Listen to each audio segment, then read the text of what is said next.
The laughter echoed through the crystalline halls of Nexus Academy as Kekstar's tentacles slapped against Marcus Chen's lunch tray, sending it clattering to the floor. "Look at the human trying to eat with those primitive grabbing sticks," the Zolarian sneered, his bioluminescent skin pulsing with amusement. Marcus stood there, chopsticks still in hand, as alien students from a dozen worlds joined in the mockery, never knowing that in 24 hours everything they believed about humans would shatter like glass against stone. Marcus had been the only human at Nexus Academy for 3 months now. The prestigious intergalactic school orbited between star systems, accepting only the most promising students from member worlds. Earth had barely qualified for representation, having achieved faster-than-light travel just 5 years ago. To the other students, children of civilizations that had conquered space millennia ago, Marcus was little more than an amusing pet. "Tell us again how your species still dies from cellular malfunction," Vexera chittered, her insectoid mandibles clicking with disdain. "The hivers eliminated disease before we even left our home world." Marcus picked up his scattered food without a word. He'd learned that defending himself only made things worse. The Zolarians could phase through matter. The hivers shared a collective consciousness. The Draconids breathed fire. And humans? Humans were fragile bags of water and protein that broke if you dropped them too hard. That afternoon, Professor Kalmoth announced the annual field trip. This year, the council has selected an interesting destination. His 4 eyes swiveled toward Marcus. "Earth." The classroom erupted. "Why would we waste time on that backward mudball?" Kekstar protested. "There's nothing there but primitive apes playing with nuclear toys." "The council believes," the professor continued, his voice carrying a warning, "that observing younger civilizations provides valuable perspective. We depart tomorrow." Marcus felt his stomach tighten. He dreamed of showing his classmates Earth's wonders, but now the thought filled him with dread. They'd mock everything, the cities, the culture, the people. His home would become just another joke. The next day, their ship descended through Earth's atmosphere. Marcus pressed his face to the viewport, watching clouds part to reveal the blue-green marble below. Even Kekstar fell silent at the sight. They landed in Yellowstone National Park. As the students filed out, their universal translators crackled with adjustment to Earth's environment. The aliens looked around with barely concealed disappointment. No floating cities. No energy beings. Just trees, rocks, and primitive fauna. "This is it," Vexera scoffed. "Where are your planetary shields? Your weather control systems?" "We don't have those," Marcus said quietly.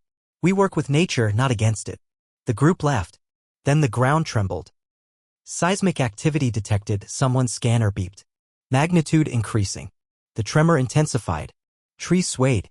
In the distance, a geyser erupted with sudden violence. The alien students clustered together, their various abilities activating in panic. But their powers, designed for the controlled environments of advanced worlds, seemed suddenly useless against raw, primal Earth. "It's just Old Faithful," Marcus said, but his voice was drowned out by another rumble. This wasn't normal. The ground cracked. Steam hissed through new fissures. "Get to the ship," Professor Kalmoth ordered. But the ship's engines, sophisticated beyond Earth's technology, sputtered and died.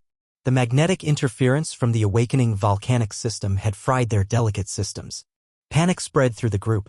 Kekstar tried to phase through the ground to escape but screamed as the heated rock below burned even his intangible form. Vexera's hive mind connection stuttered, overwhelmed by the chaotic electromagnetic pulses. "We're going to die on this primitive rock," someone wailed. Marcus looked at his terrified classmates, these beings who had mocked him for months, and made a choice. "Follow me," he said. "I know these mountains." "You." Kekstar spat. "What can you do that we cannot?" Marcus met his eyes. "Survive." He led them away from the unstable ground, reading signs in the land that their scanners couldn't interpret, the way birds flew, how the smaller animals moved, the subtle changes in wind direction. When Vexera stumbled, her multiple legs tangled in panic, Marcus pulled her up. When the Draconid youth hyperventilated, forgetting to cycle his breathing properly in the ash-laden air, Marcus showed him how to breathe through cloth. "Why are you helping us?" the Draconid gasped. "Because that's what humans do," Marcus replied. "We're not the smartest. We're not the strongest. But we're the ones who keep standing, no matter how many times we fall." They climbed for hours. The aliens, despite their superior physiologies, struggled against the raw, unforgiving terrain. Their technologies failed one by one. Their confidence crumbled. But Marcus kept moving, kept leading, drawing on something they couldn't understand, generations of human ancestors who had faced worse with less and survived. Near sunset, they reached a ranger station. Marcus broke in and activated the emergency radio. As he called for help, he noticed Kekstar staring at him. "How?" the Zolarian asked. "How did you know where to go? How did you keep moving when even we wanted to give up?" Marcus looked out at the volcanic chaos below. "You think we're weak because we don't have the power you do. But the thing about humans is, we fight with everything we've got. Every challenge our planet threw at us, ice ages, predators, disasters. We faced them all without phasing through matter or breathing fire. We had to earn our place here." The rescue helicopters arrived as night fell. The alien students watched in amazement as human pilots flew primitive machines through ash clouds that would have destroyed their advanced ships. Rescue workers rappelled down on simple ropes, risking their lives for strangers from other worlds. "They don't even know us," Vexera whispered. "Why would they?" "Because every human knows what it's like to need help," Marcus said. "We survived by lifting each other up." As they were evacuated, Marcus saw something new in his classmates' eyes. Not pity or mockery, but respect. Kekstar's tentacle reached out, hesitantly, and touched Marcus's shoulder. A gesture of acknowledgement among his people. Back at Nexus Academy, word spread quickly. The students who had mocked the primitive human now told stories of Earth's untamed power and humanity's unbreaking spirit. When someone new tried to joke about humans being weak, it was Kekstar who stood up first. "The biggest mistake you could make," he said, his voice carrying across the cafeteria, "is thinking Earth is just another planet. Earth is a fire that burns with everything you never expected."